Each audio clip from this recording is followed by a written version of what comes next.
বন্ধুসকল, যেতিয়ালৈকে অসমত এজন অসমীয়া জীয়াই থাকে তেতিয়ালৈকে অসমক সমষ্টিলৈ যাবলৈ দিয়া নহ'ব।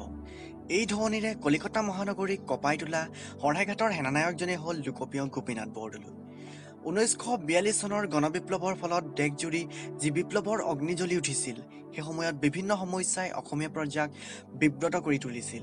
আৰু অসমৰ বাবে প্ৰাণ কান্দি থকা বৰদলৈ অসমৰ এই পতনমুখী সমস্যা নীৰৱে চাই থাকিব নোৱাৰি দেশৰ সেৱাৰ বাবে আন্দোলনত জঁপিয়াই পৰিছিল আৰু তাৰ বাবে তেওঁ কেইবাবাৰো জেললৈও যাব লগা হৈছিল।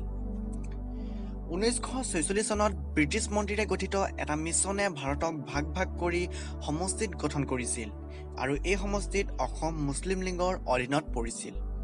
কিন্তু বৰদলৈ অপ্ৰাণ চেষ্টাৰ ফলত অসমখন ৰক্ষা পৰে। গোপীনাথ বৰদলৈ স্বাধীন অসমৰ প্ৰথমজন মুখ্যমন্ত্ৰী আৰু ভাৰতৰ স্বাধীনতা সংগ্ৰামৰ সক্ৰিয় কৰ্মী আছিল। অসম আৰু অসমীয়াৰ প্ৰতি তেখেতৰ অৱদানৰ বাবে তেতিয়াৰ অসমৰ ৰাজ্যপাল জয়ৰাম দাস দৌলতৰামে তেখেতক লোকপ্ৰিয় উপাধিৰে বিভূষিত কৰিছিল। বন্ধুসকল, আজি আমি কথা পাতিম লোকপ্ৰিয় গোপীনাথ বৰদলৈৰ বিষয়ে। যদি আপুনি তেওঁৰ লাইফ ষ্টৰীৰ বিষয়ে জানিব বিচাৰে তেন্তে ভিডিঅ'টো শেষলৈ চাই থাকক।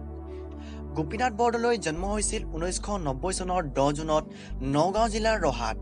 তেওঁৰ পিতৃৰ নাম বুদ্ধেশ্বৰ বৰদলৈ আৰু মাতৃৰ নাম পৰণেশ্বৰী বৰদলৈ। গোপীনাথ বৰদলৈ স্কুলীয়া শিক্ষা আৰম্ভ হয় ৰহাৰ পৰা। 1907 চনত তেওঁ কটন কলেজিয়েটৰ পৰা মেট্ৰিকুলেশ্যন পৰীক্ষাত উত্তীৰ্ণ হয়। 1909 চনত আইএ পৰীক্ষাত প্ৰথম বিভাগত উত্তীৰ্ণ হয়। ইয়াৰ পিছত 1911 চনত বুৰঞ্জী বিষয়ত অনাৰ্ছসহ স্নাতক ডিগ্ৰী লাভ কৰে।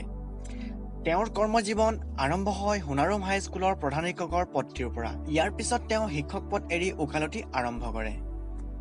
গোপীনাথ বৰদলৈ ৰাজনৈতিক জীৱন আৰম্ভ হয় 1922 চনৰ পৰা। তেওঁ 1922 চনত কংগ্ৰেছৰ স্বেচ্ছাসেৱক হিচাপে যোগ দিয়ে। অসমত কংগ্ৰেছে 1946 চনৰ নিৰ্বাচনত 108টা আসনৰ ভিতৰত 61খন আসন জয়লাভ কৰে আৰু লোকপ্ৰিয় গোপীনাথ বৰদলৈ অসমৰ মুখ্যমন্ত্ৰী হয়। তেওঁ স্বাধীন অসমৰ প্ৰথমজন মুখ্যমন্ত্ৰী। অসমৰ মুখ্যমন্ত্ৰী হিচাপে তেওঁ বহুতো প্ৰশংসনীয় কাম কৰিলে। এই সকলোবোৰ কথা যদি মই উল্লেখ কৰোঁ তেন্তে হয়তো শেষেই নহ'ব। সেইবাবে মই তলৰ ডিছক্ৰিপশ্যনত এটা লিংক দিছোঁ, তাৰ পৰা আপুনি অধিক তথ্য জানিব পাৰিব। 1999 চনত লোকপ্ৰিয় গোপীনাথ বৰদলৈ মৰণোত্তৰভাৱে ভাৰত ৰত্ন উপাধি প্ৰদান কৰে। গোপীনাথ বৰদলৈ উত্তৰ পূৰ্বাঞ্চলৰ ভিতৰত এই সন্মান লাভ কৰা প্ৰথমজন ব্যক্তি আছিল। 1950 চনৰ 5 আগষ্টত লোকপ্ৰিয় গোপীনাথ বৰদলৈ 60 বছৰ বয়সত মৃত্যু হয়। গতিকে বন্ধুসকল, লোকপ্ৰিয় গোপীনাথ বৰদলৈ লাইফ ষ্টৰীৰ বিষয়ে জানি কেনে পালে কমেণ্টত জনাব আৰু ইয়াৰ পৰা যদি কিবা নতুন কথা শিকিব পাৰিলে তেন্তে লাইক কৰিব, শ্বেয়াৰ কৰিব আৰু ছাবস্ক্ৰাইব কৰি নটিফিকেশ্যন বেল অন কৰিবলৈ নাপাহৰিব।